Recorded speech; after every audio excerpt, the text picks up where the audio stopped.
Hello everyone, welcome to home science classes. Home science classes में आपका स्वागत है। कैसे हैं आप? आशा करती हूँ अच्छे होंगे, खुश होंगे, मस्त होंगे और पढ़ाई कर रहे होंगे। आपको पता है कि हमारी चर्चा चल रही है एक्सटेंशन एजुकेशन पर। एक्सटेंशन एजुकेशन में भी जो हम देख रहे हैं, वो देख रहे हैं शिक्षण सामग्री के बारे में। शिक्षण सामग्री, इसके बारे में हमने एक जो सबसे पहले देखा था गैर प्रक्षेपित शिक्षण सामग्री, प्रक्षेपित शिक्षण सामग्री। फिर हमने देखा श्रव्य शिक्षण सामग्री के बारे में हमने चर्चा किया। आज जो हमारी चर्चा होने वाली है, वो होने वाली है श्रव्य दृश्य शिक्षण सामग्री पर। मतलब ऐसी शिक्षण सामग्री जिसे आप देख भी सकते हैं और सुन भी सकते हैं। अभी तक जो आपने चाहे प्रक्षेपित देखा या फिर गैर प्रक्षेपित शिक्षण सामग्री देखा, उसमें आप सिर्फ या तो देख पा रहे थे या फिर आप सुन पा रहे थे। लेकिन जिसके बारे में आज हम डिस्कस करेंगे, वो आपकी श्रव्य दृश्य शिक्षण सामग्री है। यानी कि आप उसे देख भी सकते हैं और साथ ही साथ आप उसे सुन भी सकते हैं। और आपको पता ही है कि हमने पढ़ा है कि हमारी जितनी ज्ञानेंद्रियाँ जितना ज़्यादा एक्टिव होती हैं, मतलब हमारी जितनी अधिक ज्ञानेंद्रियाँ एक्टिव होती हैं, हमारे सीखने की क्षमता, हमारे प्रतिधारण करने की क्षमता भी उतनी अधिक होती है। जैसे जिन चीज़ों को आप स्वयं पढ़ते हैं, वो आपको कम याद रहता है, 10% ही याद रहता है। जिसे आप देखते हैं, वो आपको 20% याद रहता है। जब आप देखते और सुनते दोनों हैं, तो आपको 30% याद रहता है। तो इसी तरह से मतलब जितनी हमारी ज्ञानेंद्रियाँ एक्टिव होती हैं, हमारे सीखने की प्रतिधारण क्षमता जो है, वो उतनी बढ़ती जाती है। इससे पहले आपने चर्चा किया था छपित शिक्षण सामग्री, जो कि आप उसमें देख ही सकते थे। लेकिन उससे पहले यानी कि उसके बाद वाली जो हमारी क्लास हुई थी, उसमें हमने श्रव्य शिक्षण सामग्री देखा था, जो कि आपका रेडियो था। कल की क्लास में आपने रेडियो और टेप रिकॉर्डर के बारे में सुना था। साथ ही साथ आपने ये भी समझा था कि जो आपके माइक्रोफ़ोन्स हैं, जो ये आपके लाउड स्पीकर हैं, ये सारी चीज़ें आपके श्रव्य शिक्षण सामग्री के ही अंतर्गत आती हैं। और हमने साथ ही साथ आपको ये भी बोला था कि इस बात का भी ध्यान रखिएगा, जो भी आपके श्रव्य शिक्षण सामग्री हैं, श्रव्य शिक्षण सामग्री का उपयोग आप एक विराट जनसंपर्क को संबोधित करने के लिए या फिर विराट जनसंपर्क करने के लिए उपयोग करते हैं और ये बहुत ही लाभकारी होते हैं। ये तो हमने देखा, जो हमने पिछली क्लास में देखा था उसके बारे में समझा। आज जो हम देख रहे हैं वो है हमारा श्रव्य दृश्य, जिसमें सबसे पहले हम बात करेंगे टेलीविज़न के बारे में। टेलीविज़न क्या है? तो टेलीविज़न हमारा श्रव्य दृश्य शिक्षण सामग्री के अंतर्गत आता है। ध्यान रखिएगा, ये क्वेश्चन बड़ा ही साधारण सा क्वेश्चन है और आपसे पूछा भी जा चुका है कि टेलीविज़न है क्या? श्रव्य शिक्षण सामग्री, दृश्य शिक्षण सामग्री या फिर श्रव्य दृश्य दोनों के अंतर्गत आता है। तो हमें पता है कि जो हमारा ये टेलीविज़न होता है, ये हमारा श्रव्य दृश्य शिक्षण सामग्री के अंतर्गत आता है। टेलीविज़न क्या है? तो टेलीविज़न एक अत्यंत ही प्रभावशाली शिक्षण सामग्री है, जिससे विराट जनसमूह को शिक्षित किया जा सकता है। क्या टीवी 1-2 लोगों के लिए होता है? नहीं।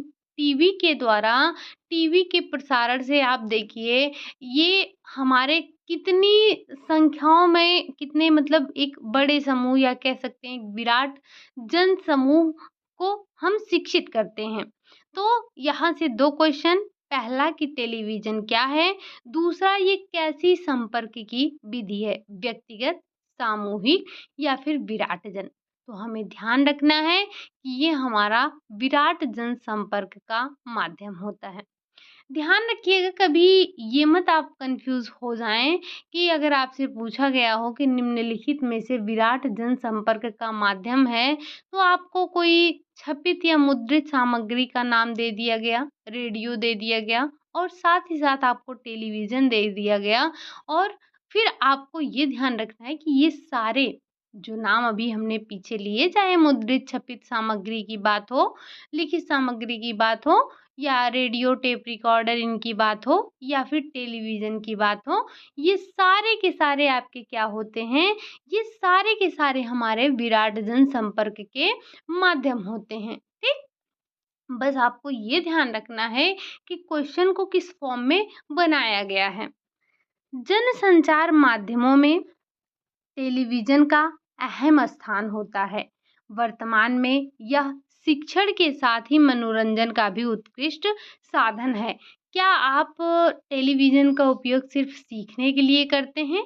नहीं, आपको तो पता ही होगा कि हमारे यहाँ जैसे जो हमारी ये ग्रामीण जनता है, ग्रामीण जनता क्या कह सकते हैं, हम ये कह सकते हैं कि जो हमारे भारत में जो ये महिलाएँ हैं, ये एक इनमें क्या होता है कि ये सुबह-शाम तो घर का काम करेंगी, उसके बाद दिन भर इनका सीरियल चलता रहेगा टीवी पर, देखती रहेंगी। हालाँकि कुछ लोग के यहाँ खेती-बाड़ी का भी काम होता है, तो करते रहते हैं। लेकिन देखिए जैसे-जैसे समय बदल रहा है, हमारे पास संसाधन होते जा रहे हैं, गाँव जो है हमारा वो शहरों में तब्दील होता जा रहा है। तो गाँव में उस तरह के काम नहीं रह गए हैं, जैसे पहले होता था व्यक्ति दिन-दिन भर खेतों में ही लगा रहता था। आपको पता है कि आजकल तकनीकी विकास हो गए हैं, तो ऐसे में जो खेती-बाड़ी का काम है उसमें भी पहले जितना मेहनत नहीं करना होता है। आजकल कितने ज़्यादा तकनीकी विकास हो गए हैं, उन्हीं के माध्यम से देखिए आप में जो धान, गेहूँ की फसलें हो गई, इनकी कटाई हो जाती है, पिटाई हो जाती है और काफ़ी सारे काम ऐसे होते हैं जिसमें आपको पहले की अपेक्षा बहुत कम या हम कह सकते हैं पहले की अपेक्षा ना के बराबर काम करना होता है। जैसा कि मैं अपने आस-पास भी देख पा रही हूँ, मैं तो बिल्कुल गाँव से हूँ और गाँव के आस-पास मैं बहुत अच्छे से देख सकती हूँ कि उतना काम अब नहीं रह गया है। तो हमारे घर में जो महिलाएँ हैं, जो बच्चे हैं, ये लोग अपना ज़्यादातर समय टीवी देखकर ही व्यतीत करते हैं। आजकल बच्चे भी जो छोटे-छोटे बच्चे हैं, ये फ़िज़िकल जो प्ले होता है, इनको खेलने के बजाय टीवी के सामने बैठकर खेलना ज़्यादा पसंद करते हैं। उसी के सामने बैठकर इनका खाना-पीना सब कुछ चलता रहता है। आपको पता ही है कि टीवी में आजकल हम गेम वगैरह भी खेल सकते हैं, तो बच्चे उसी में अपना लगे रहते हैं। इनकी लोकप्रियता इतनी है कि सुदूर और दुर्गम क्षेत्रों में भी घर-घर टीवी मौजूद है। आजकल ऐसा घर कोई नहीं बचा होगा, जिस घर में आपको टीवी देखने को ना मिले। मैं ऐसे तबके की बात नहीं कर रही हूँ, जहाँ पर खाना खाने के लिए भी नहीं मिलता है। लेकिन आप देखेंगे, तो पहले की अपेक्षा आज के अगर हम 10 साल पीछे ही जाएँ, आज हर घर में आपको टीवी देखने को मिल जाएगा। अब अब ये मत कहिएगा कि नहीं जो है हमारे आस-पास में तो हमने देखा है टीवी नहीं है। वो एक अलग बात होती है कि जैसे कुछ लोग तो हैं जिनके पास खाने के लिए भी नहीं है। लेकिन मैं एक मीडियम फैमिली की बात कर रही हूँ, ठीक? यहाँ पर एक औसत चीज़ों को लेकर चला जाता है। तो आप इसे एक इंडिविजुअल मत देखिएगा ऐसे कि नहीं हमारे आस-पास में तो ऐसा है, ऐसा कुछ नहीं है, ठीक? तो बच्चे और गृहिणियों की तो ये पहली पसंद है जैसा कि हमने आपको कहा कि आप देखेंगे जो गाँव की महिलाएँ हैं, इनको ज़्यादा सुबह-शाम में काम रहता है। जैसे सुबह-शाम इनका काम हो गया, दोपहर में इनके पास टाइम ही टाइम होता है, तो ये बैठकर अपना टीवी के सामने ही अपना समय जो है वो व्यतीत करती हैं। बच्चे जहाँ कार्टून देखकर प्रसन्न होते हैं, वहीं महिलाएँ फुर्सत में सीरियल देखकर समय गुज़ारती हैं। आपको पता होगा कि कुछ समय पहले एक ऐसा समय था जब क्या बोलते हैं उसको 2-3 सीरियल आते थे। एक एक दिया बाती था और एक वो सज्जन सिंह का कोई आता था। इन सब के लिए मैंने देखा है आस-पास में अगर लाइट ना हुआ तो जो वो ट्रैक्टर में बैटरा लगता है उसके उसको लगाकर इस नाटक को देखते थे, इस सीरियल को देखते थे। अब सोचिए कितना मतलब उनको सीरियल में रुचि थी। तो ये क्या करते हैं, ये अपना समय टीवी पर व्यतीत करते हैं, मन बहलाते हैं। बच्चे तो अपना खाना-पीना भी बैठकर उसी के सामने कहते हैं। इतने ही नहीं, ये जो हमारा टीवी है, इसके आ जाने से ये जो हमारा सिनेमा घर है, इसको भी काफ़ी नुकसान हुआ है, धक्का पहुँचा है। क्योंकि आजकल लोग सिनेमा घरों में जाकर फ़िल्म नहीं देखते हैं। आजकल लोग अपने मोबाइल में ही, अपने टीवी में ही जो चाहे जैसी फ़िल्म देख सकते हैं। आपको पता है कि आजकल हमें फ़िल्म देखने जाने की ज़रूरत नहीं होती है। हम क्या कर सकते हैं, अपने टीवी पे, अपने फ़ोन वग़ैरह में ही देख सकते हैं। लेकिन यहाँ फ़ोन की बात नहीं हो रही है, यहाँ बात हो रही है टेलीविज़न की। तो इस बात को भी आप थोड़ा-सा ध्यान रखिएगा, ठीक? विभिन्न तरह के धारावाहिक टेलीविज़न के माध्यम से प्रसारित किए जाते हैं। आज भी ऐसे न जाने कितने सीरियल आते हैं जिसको देखने के लिए लोग अपना, जैसे आपको पता ही होगा कि गाँव में अगर मान लीजिए कोई प्रोग्राम हो रहा है, जैसे किसी के घर बच्चा हो जाता है, लड़का हुआ, हालाँकि अब तो लड़कियों के लिए भी पता नहीं शोबाजी के लिए या सच में उनको उत्सुकता रहती है, तो वो जो रात में 1-2 घंटे का प्रोग्राम होता है सबके घर 10 दिन 11 दिन, वो होता है। या फिर कोई शादी-विवाह हो गया, तो आप सभी को पता होगा कि जैसे 1 हफ्ते तक या 10 दिन तक जैसे भी जिसके यहाँ होता है, शाम को 2 घंटे तक सब अपना डांस वगैरह करते हैं, संगीत वगैरह होती है। तो इसमें भी मैंने देखा है कि लोग मतलब अपना सीरियल या तो देख कर आएँगे, या तो उनको इतनी जल्दी रहेगी कि सब कुछ छोड़-छाड़ के वो भाग जाएँगे अपने सीरियल के समय पर अपने घर पहुँचने। अगर उनको ऐसी व्यवस्था करवा दी जाए, भई आप लोग आइए और जब सीरियल का टाइम हो तो आप सीरियल हमारे यहाँ देख लीजिए। एक टीवी की व्यवस्था करवा देनी चाहिए, ताकि उनके जब सीरियल का समय हो आकर सीरियल देखें, उसके बाद अपना संगीत वगैरह जो हो वो कंटिन्यू करें। तब तो ये सबसे बढ़िया रहेगा। हालाँकि ये थोड़ा हमारा हट के बात हो गया, लेकिन आप बात को समझने की कोशिश कीजिएगा कि किस तरह से इस टीवी ने, यानी कि इस टेलीविज़न ने लोगों के दिलो-दिमाग पर अपना कब्ज़ा कर लिया है।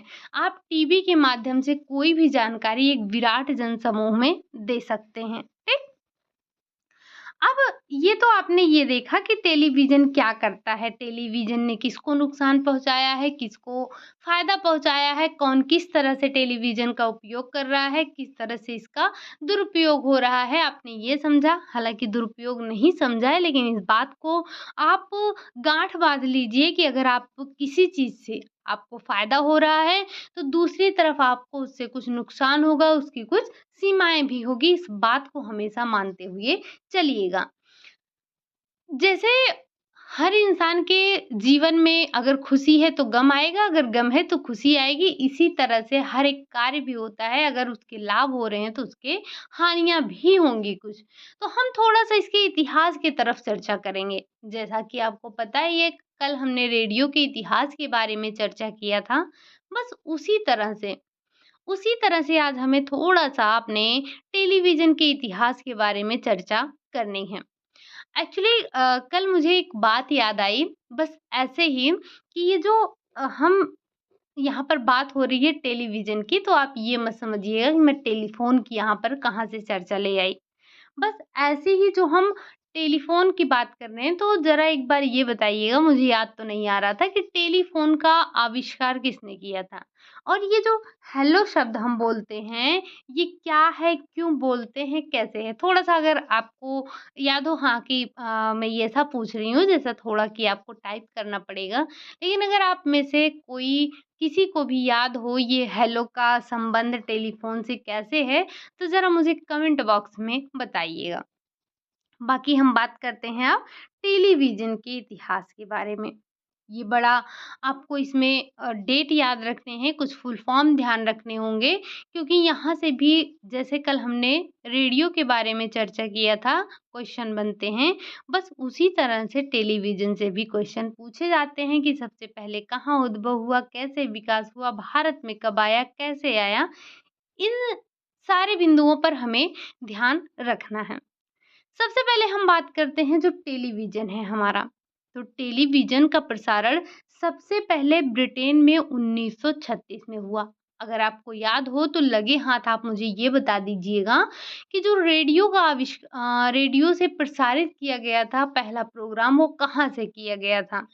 जैसे जैसे टेलीविज़न का प्रसारण सबसे पहले ब्रिटेन में हुआ 1936 में, उसी तरह से आपको बताना है कि रेडियो का आविष्कार सबसे पहले कहाँ हुआ। अगर आप चीज़ों को कंपेयर करते हुए चलेंगे तो ज़्यादा याद रहेगा। हालाँकि हम यहाँ पर आपसे ये पूछ रहे थे कि अगर आपको रेडियो का याद हो तो बताइएगा, अदरवाइज़ कोई बात ही नहीं है, ठीक?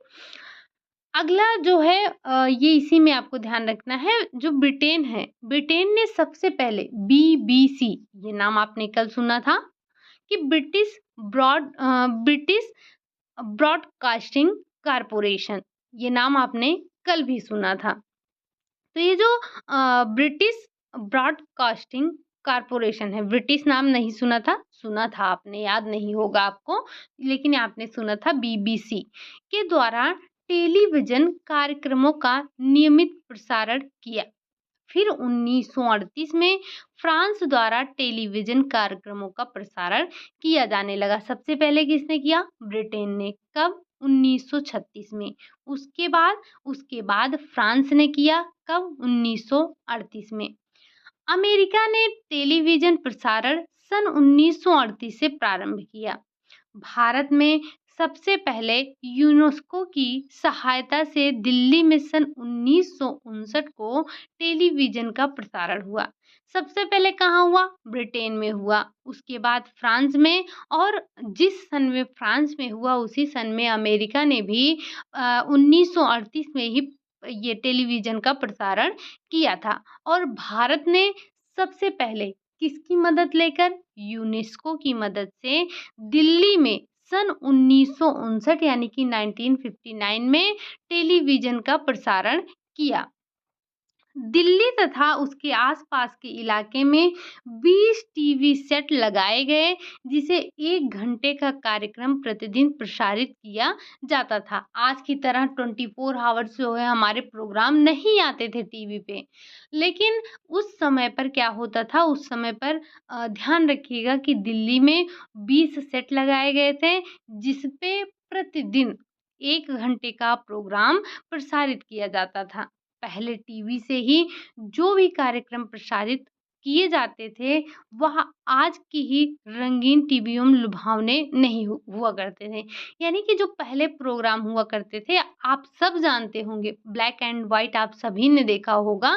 तो ये जो ये पहले टीवी हुआ करती थी, ये ऐसे नहीं हुआ करती थी। ये आज की तरह जो ये हमारे टीवी में जितने प्रोग्राम आते हैं, पहले इतने प्रोग्राम नहीं हुआ करते थे।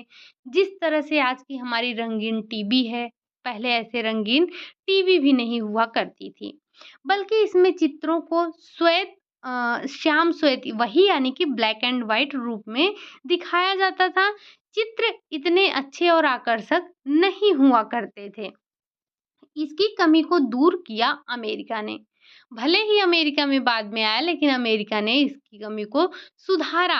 अमेरिका ने सबसे पहले सन 1953 में रंगीन टीवी कार्यक्रम प्रसारित किया। मतलब कि जब अपने भारत में आविष्कार हुआ, उससे पहले ही अमेरिका ने रंगीन टीवी का आविष्कार कर दिया था। वो रंगीन टीवी पर कार्यक्रमों को प्रसारित कर रहा था। ठीक? तो इसमें जो 4-6 डेट आपको मिलती है ना, उनको ध्यान रखते हुए चलिएगा, इम्पोर्टेंट है आपके लिए। भारत में टीवी प्रसारण का दूसरा केंद्र मुंबई में। आपको पता है कि पहला कहाँ है? दिल्ली में है। और दूसरा कहाँ बना? तो दूसरा बना मुंबई में। मुंबई में 2 अक्टूबर 1972 को टीवी प्रसारण कार्यक्रम प्रारंभ किया गया। ये जो मुंबई में हुआ था वो कब हुआ? वो गांधी जयंती यानी कि कब? 2 अक्टूबर 1972 को टीवी का प्रसारण प्रारंभ किया गया। इसके बाद 1973 में अमृतसर, श्रीनगर में टीवी स्टेशन खुला। इसी वर्ष पूना में भी मुंबई केंद्र के प्रसारण का रिले होना प्रारंभ हुआ।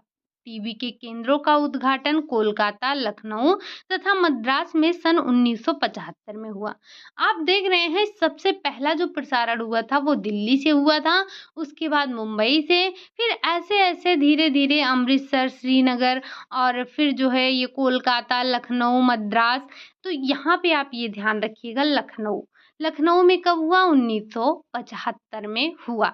मतलब जो टीबी केंद्रों का उद्घाटन हुआ वो कोलकाता, लखनऊ और मद्रास, इन तीनों जगहों पर 1975 में हुआ। ठीक? अब ये भारत में हम अगर बात करें कि भारत में सबसे पहला सन 1982 में टीवी से रंगीन कार्यक्रम प्रसारण हुआ। भले ही हमारे भारत में टीवी का जो प्रसारण प्रारंभ हो गया था वो हो गया था 1959 में, लेकिन जो रंगीन टीवी आई हमारे भारत में वो आई 1982 में। 1982 में तो आ गई थी, लेकिन हम काफ़ी दिनों तक ये ब्लैक एंड व्हाइट टीवी ही देख रहे थे। पहले टीवी ऑल इंडिया रेडियो के निदेशालय के अंतर्गत काम करता था, लेकिन अप्रैल 1976 से इसे आकाशवाणी से अलग कर दिया गया तथा दूरदर्शन नाम दिया गया। आप जब पहले टीवी खोलते रहे होंगे या अभी भी देखेंगे, आपके पास एक डीडी नेशनल करके आता है, ठीक? एक डीडी नेशनल करके आता है या नहीं आता है? आता ही है। तो आप अगर वहाँ पर देखेंगे तो वहाँ पर ऐसे कुछ इस तरह से कुछ ऐसे ही बना रहता था, मुझे याद नहीं है, काफ़ी दिन हो गया मैंने देखा नहीं है। कुछ इस तरह से पता नहीं कैसे लोगो बना रहता, फिर उसी में लिखा रहता है दूरदर्शन, ठीक? तो वही बात कही जा रही है कि अप्रैल 1976 में इसे आकाशवाणी से अलग करके और इसे दूरदर्शन नाम दिया गया, ठीक? ये क्या था आपका? ये था आपका टेलीविज़न के बारे में। जो जो कार्यक्रम टेलीविज़न द्वारा प्रसारित किए जाते थे, वो इस तरह से होते थे कि उन्हें हर आयु वर्ग का व्यक्ति देख सकता था। रामायण किसके द्वारा बनाया गया था? रामानंद सागर के द्वारा। रामायण हो गया, महाभारत हो गया, कृष्ण हो गए, श्री कृष्णा हो गया, ये जैसे धारावाहिक थे, तो ये गाँव-गाँव मर टीवी खरीद कर लगाने पर विवश हो गए, इतने अच्छे नाटक इन्होंने बनाए थे रामानंद सागर ने। आपको पता हो तो आज पता नहीं कितने रामायण, महाभारत, श्री कृष्णा बन चुके हैं, लेकिन जो रामानंद सागर के द्वारा बनाया गया था उसका टक्कर कोई नहीं दे सकता है। मतलब उन्होंने जितने मार्मिक ढंग से चीज़ों को प्रस्तुत किया था, वो किसी और में नहीं है। तो इस धारावाहिक की इतनी लोकप्रियता थी कि लोग घर-घर टीवी लाने के लिए मजबूर हो गए थे। हालाँकि जैसा कि मुझे अभी तक पता चला है कि जो हमारी मम्मी वग़ैरह थी, मम्मी थी और जब मम्मी छोटी थी तब भी बताती हैं कि उस समय पे रामायण आ रहा था और ये लोग बहुत दूर जाते थे टीवी देखने के लिए और इतनी मतलब ज़्यादा भीड़ होती थी कि जिस व्यक्ति के घर में टीवी लगता था तो उस टाइम पे वहाँ पर रोड जाम हो जाता था, कोई आ जा नहीं पाता था। तो इस तरह से मतलब जब देखा हमारे जो नाना थे उन्होंने देखा कि किस तरह से बच्चे इस तरह देखने के लिए दूसरों के घर जा रहे हैं तो वो भी टीवी ले आए थे। तो ये जो टीवी है ये घर-घर लोग लाने के लिए मजबूर हो गए जब रामानंद सागर के द्वारा बनाए गए जो हमारे लोकप्रिय नाटक थे, धारावाहिक थे, रामायण, महाभारत, श्री कृष्णा ये सारी चीज़ें आ रही थी। तब प्रत्येक परिवार को 1 घंटे का रामायण धारावाहिक देखने को मिलता था, जिससे शहर हो, ग्रामीण हो, बच्चा हो या फिर बूढ़ा हो, ये कोई भी महिला हो, हर कोई भागती थी कि हम जाएँ रामायण देखें, रामायण देखें। और गाँव में इतनी सुविधा नहीं होती थी, बिजली वगैरह की सुविधा नहीं होती थी, तो जैसे कोई-कोई लोग बैटरा वगैरह लगाकर तब भी चलाते थे। तो लोग मजबूर हुए टीवी खरीदने के लिए और समाज के उपयोगी जो संदेश का प्रसारण टीवी से हो रहा था, ये भी बहुत शक्तिशाली था और इसके उद्देश्य की पूर्ति के लिए 2-2 मिनट के इसमें जो अ, जैसे 2-2 मिनट के इसमें टाइटल दिए जाते थे, यानी कि जैसे परिवार नियोजन से संबंधित बातें हो गईं या नशे से दूर रहने संबंधित जो बातें हो गई, बाल विवाह को रोकने के लिए जो संदेश हो गए, साक्षरता कार्यक्रम हो गया, लिंग भेद को मिटाने के लिए जो प्रयास किए जा रहे थे, इन सभी का प्रसारण किया जाने लगा बहुत छोटा-छोटा। तो वर्तमान में भारत में सैकड़ों चैनल्स हैं, जिसके माध्यम से आप मनपसंद कार्यक्रम को अपना टीवी पर देख सकते हैं। हैं, लेकिन इसके लिए आपको डिश एंटीना या फिर केबल कनेक्शन होना ज़रूरी होता है। ये कुछ टीवी चैनल जहाँ केवल समाचार प्रसारित करते हैं, वहीं कुछ चैनल केवल संगीत, फ़िल्म इन सब का प्रसारण करते हैं। कुछ चैनल 24 घंटे आपको मूवी दिखाते हैं, तो कुछ चौबीसों घंटे आपको संगीत से मनोरंजन करवाते हैं। ये हर चैनल का अपना-अपना एक रूटीन है, वो अपना एक नियम बना लिए हैं, हमें ये चीज़ प्रसारण करना है। तो ये आपने थोड़ी-सी बात कर ली टीवी पर, टेलीविज़न पर, हमने थोड़ा-सा टेलीविज़न के इतिहास को समझा। अब ज़रा हम चलते हैं अपने दूसरे श्रव्य दृश्य शिक्षण सामग्री की तरफ। ये क्या होते हैं? इनकी आवश्यकता क्या है? ज़रा हम इनकी तरफ भी चलते हैं। अब हम बात करेंगे फ़िल्म की। फ़िल्म क्या है? तो फ़िल्म के बारे में फ़िल्म को आप हिंदी में फ़िल्म कह रहे हैं यहाँ पर, तो फ़िल्म को हम फ़िल्म ही कहते हैं।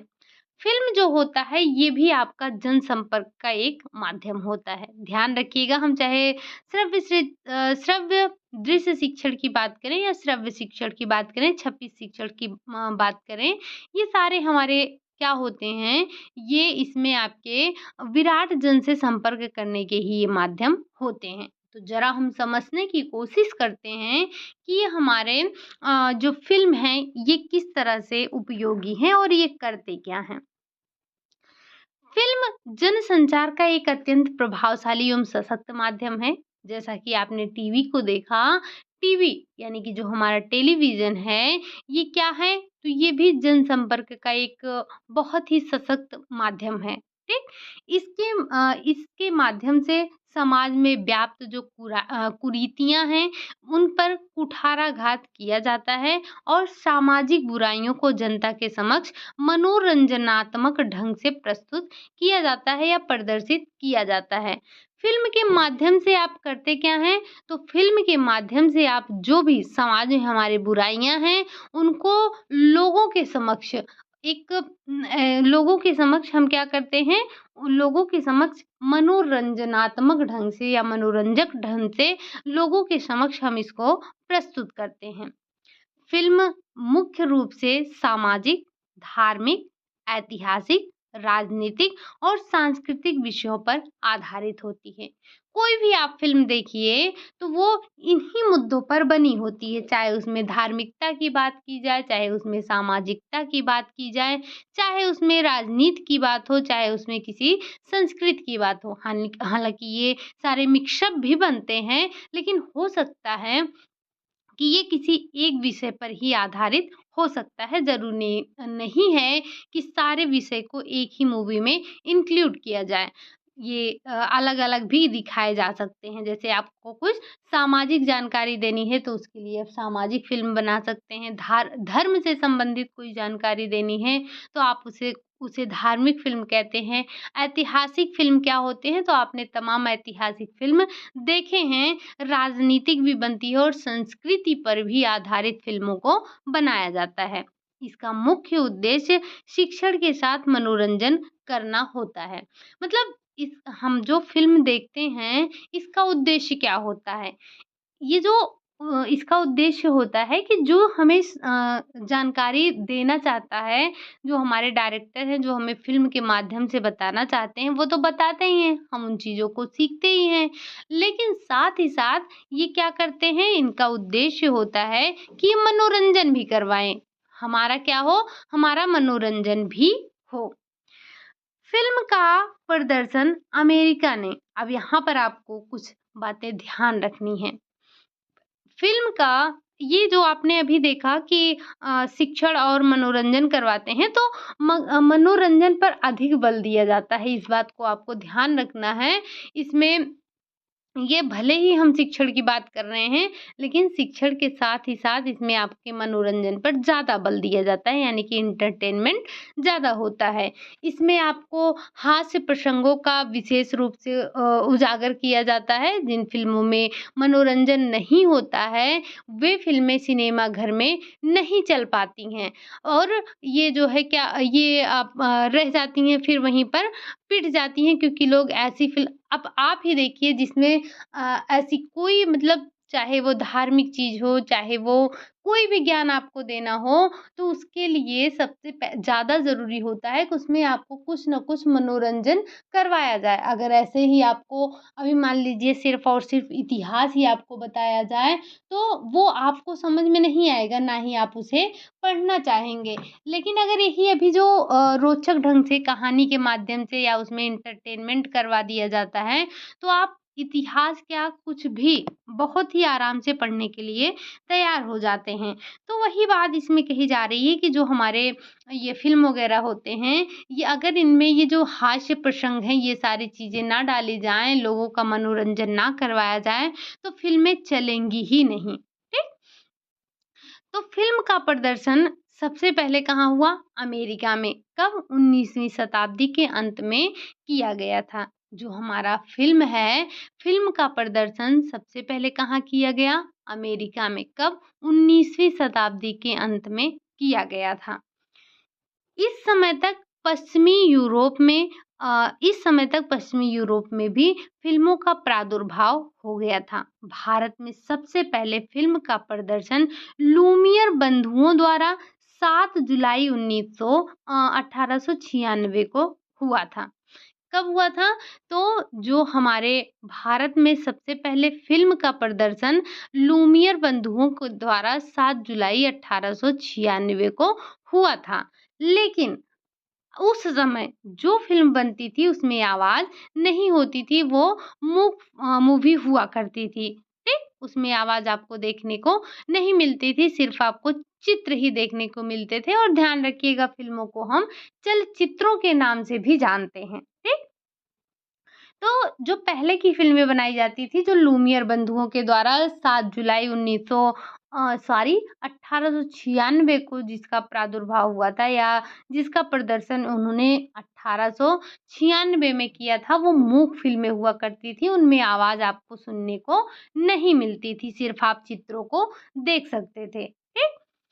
आज मुंबई फ़िल्मों का मुख्य केंद्र है। यहीं से फ़िल्मों का निर्माण और विकास होता है। इसीलिए मुंबई को फ़िल्म नगरी की संज्ञा दी जाती है। यहाँ से आपके काफ़ी क्वेश्चन तैयार हो रहे हैं। जैसे जैसे सबसे पहले फ़िल्म का प्रदर्शन कब हुआ? 19वीं शताब्दी के अंत में हुआ। कहाँ हुआ? अमेरिका में हुआ। इस समय तक पश्चिमी यूरोप में भी फ़िल्म का प्रादुर्भाव हो चुका था। भारत में सबसे पहले फ़िल्म का प्रदर्शन किसके द्वारा हुआ? तो लूमियर बंधुओं के द्वारा हुआ था। कब हुआ था? 7 जुलाई 1896 को हुआ था। लेकिन उस समय जो फ़िल्में चलती थी, वो मूक हुआ करती थी, उनमें आवाज़ नहीं होती थी। ठीक? और ये जो मुंबई है हमारा, मुंबई फ़िल्मों का मुख्य केंद्र है, इसीलिए हम मुंबई को फ़िल्म की नगरी की संज्ञा भी दे देते हैं या अगर आपसे पूछा जाए कि फ़िल्म नगरी किसे कहते हैं, तो वो कहते हैं मुंबई को। ठीक? इतना पॉइंट आप यहाँ से भी ध्यान रखिएगा। यही इतना नहीं है, अभी आगे भी आपको देखना है कि और क्या-क्या है। ठीक? अब अगर इसके आगे हम चर्चा करें, तो जो हमारा फ़िल्म है, यानी कि अमेरिका में ही सन 1903 में, कब?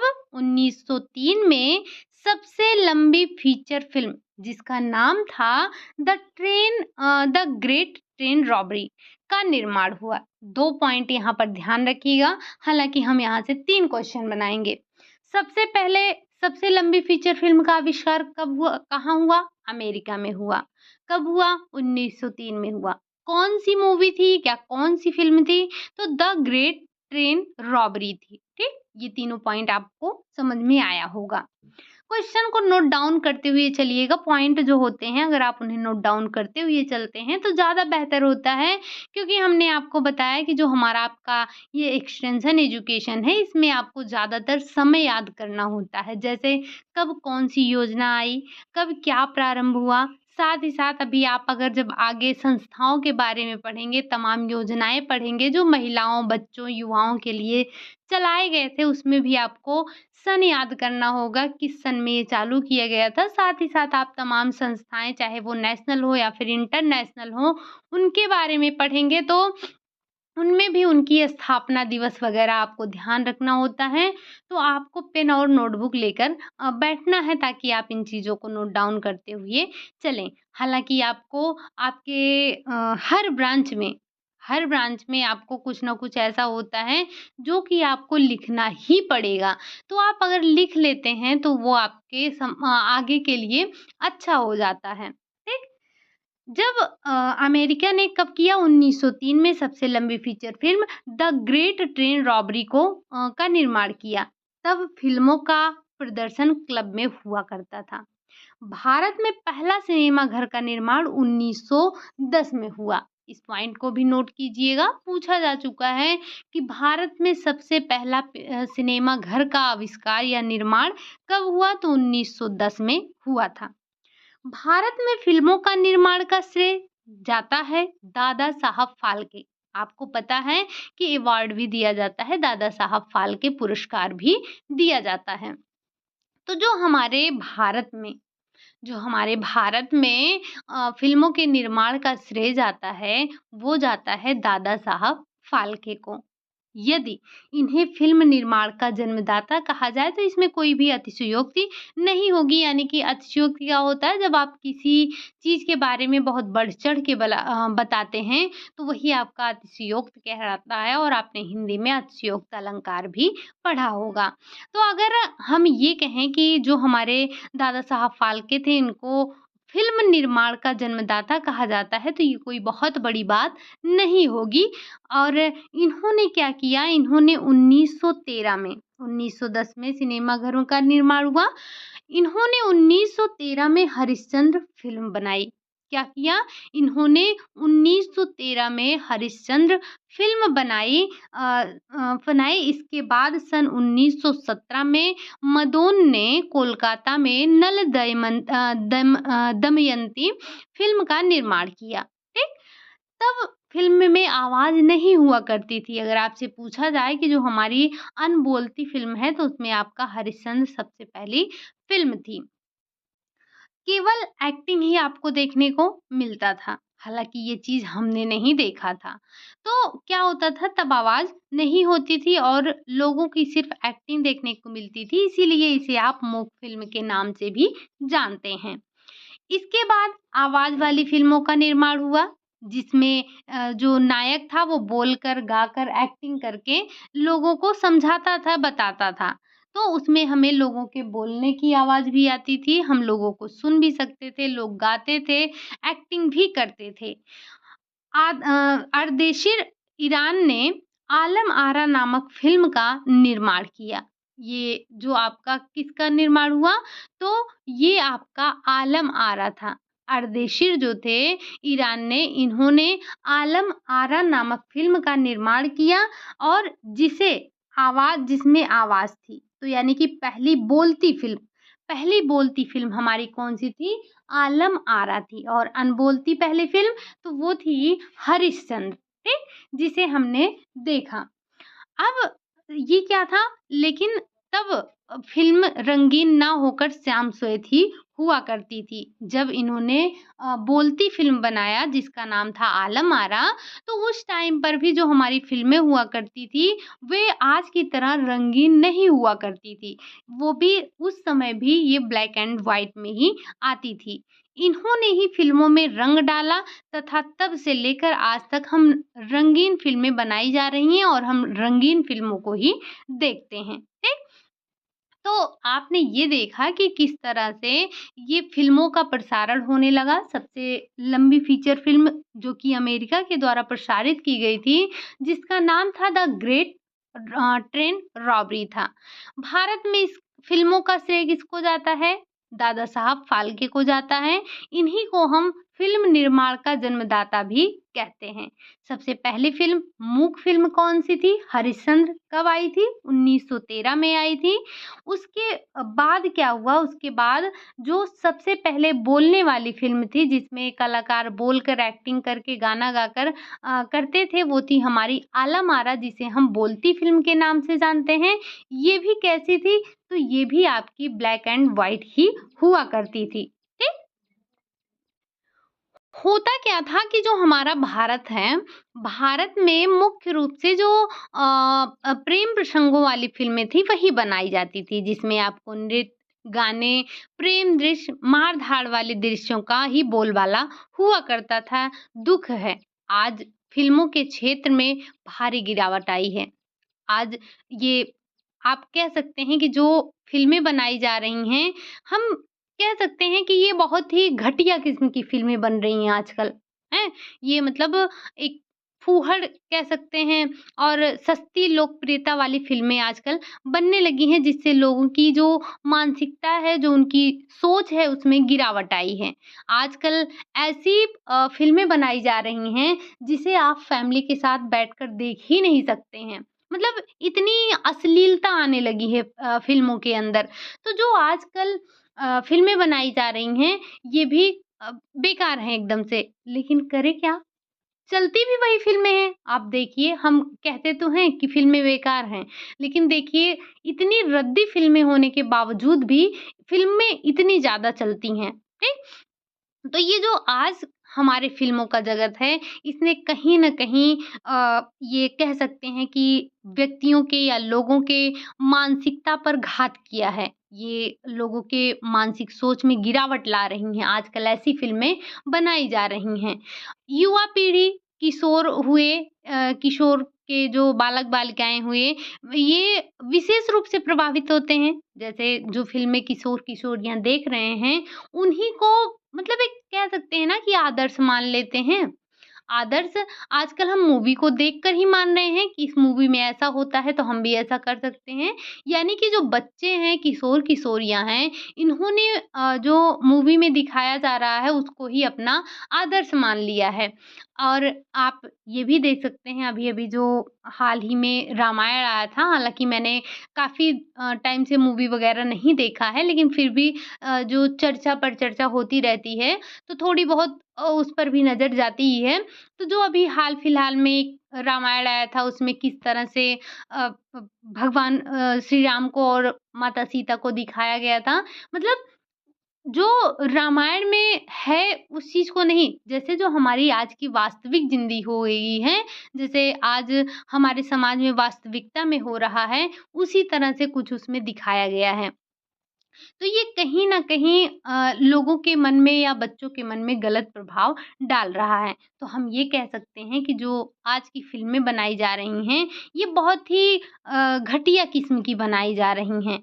जो फ़िल्मों को देखकर लोगों का मानसिक विकास नहीं हो रहा है, इनके मानसिक विकास में गिरावट आ रही है। गिरावट के साथ-साथ हम कह सकते हैं कि भारी गिरावट आ रही है, इनकी सोच, इनकी जो समझने की क्षमता है, वो बिल्कुल नीचे होती जा रही है। ये आप सिर्फ़ एक अपने बुक के लिए अपने एग्ज़ाम के पॉइंट ऑफ व्यू से मत देखिए। अगर आप इसे देखेंगे, सोचेंगे, समझेंगे, तो जो आज का हमारा फ़िल्मी जगत हो गया है, ये बहुत ही क्या ही कहें इसके बारे में, ठीक?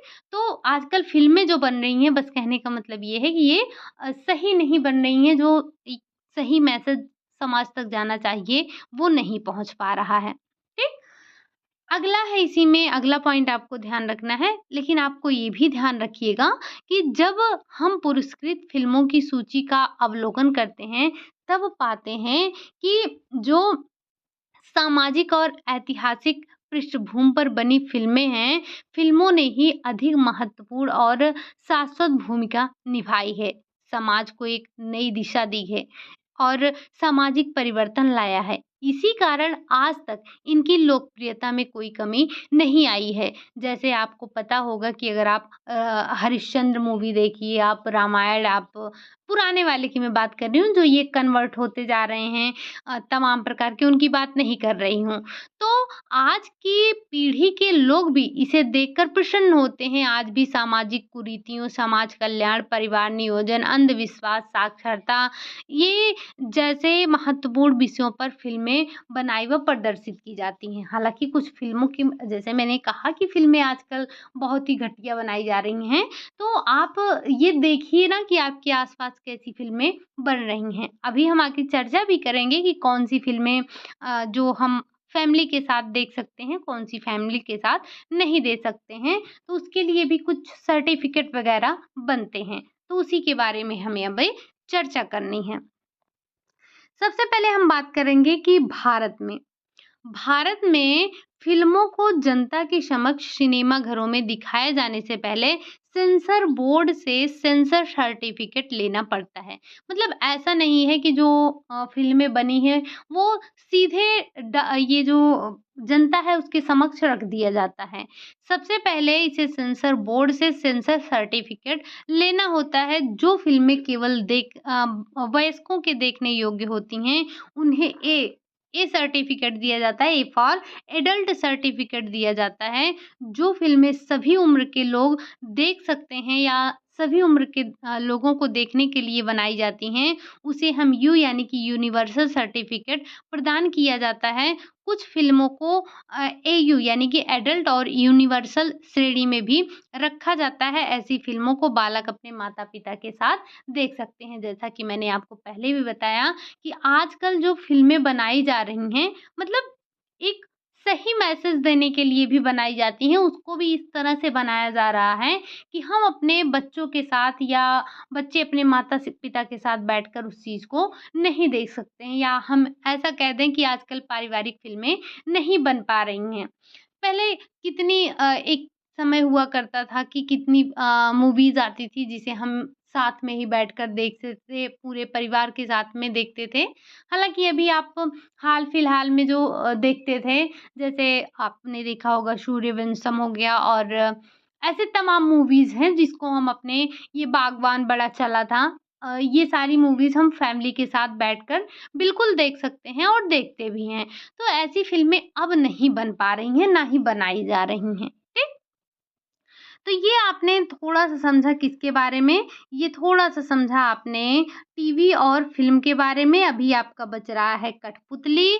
कठ अब इसे आज हम नहीं डिस्कस करेंगे। लेकिन एक बात ये समझिएगा आप, जो आपने अभी ये देखा फ़िल्म देखा, फ़िल्म के बारे में आपने समझा, ये फ़िल्म क्या है आपका? तो जैसे फ़िल्म आपने देखा, तो इसके कुछ महत्व हैं। जैसे फ़िल्म के माध्यम से जो ये सामाजिक बुराइयाँ हैं, अंधविश्वास हैं, ये दूर किए जाते हैं। राष्ट्र चेतना और देशभक्त को भावना जागृत की जाती है। जैसे आपको इतिहास से रिलेटेड जो मूवीज़ दिखाई जाती हैं, तो आपके अंदर क्या होता है, जोश भर जाता है ना?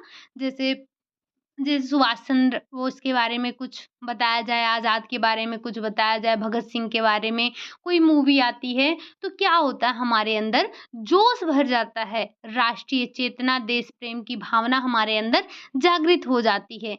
हमारा जो नैतिक स्तर है, वो ऊँचा उठ जाता है। हालाँकि आज की फ़िल्में जो हैं, वो नैतिक स्तर को नीचा दिखाने का कार्य कर रही हैं।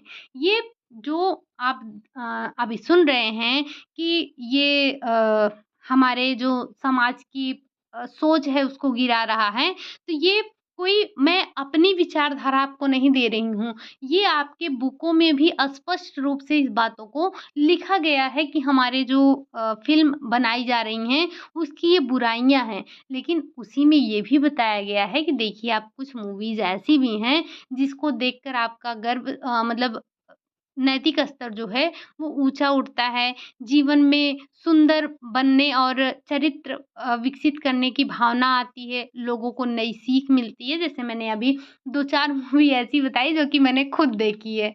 तो ऐसा जो हमारी कुछ ही समय पहले जो फ़िल्में बनती थी, वो बिल्कुल उसमें आपको जो संदेश हुआ करते थे ना, वो दिखते थे कि हाँ, ये इस चीज़ पर आधारित है। लेकिन अभी का ऐसा कुछ नहीं है। तो हमें ये ध्यान रखना है कि इसके कई लाभ होते हैं, के महत्व होते हैं कि आप अंधविश्वास को दूर कर सकते हैं, सामाजिक बुराइयों को दूर कर सकते हैं, राष्ट्रीय चेतना और देश प्रेम के को जागृत कर सकते हैं।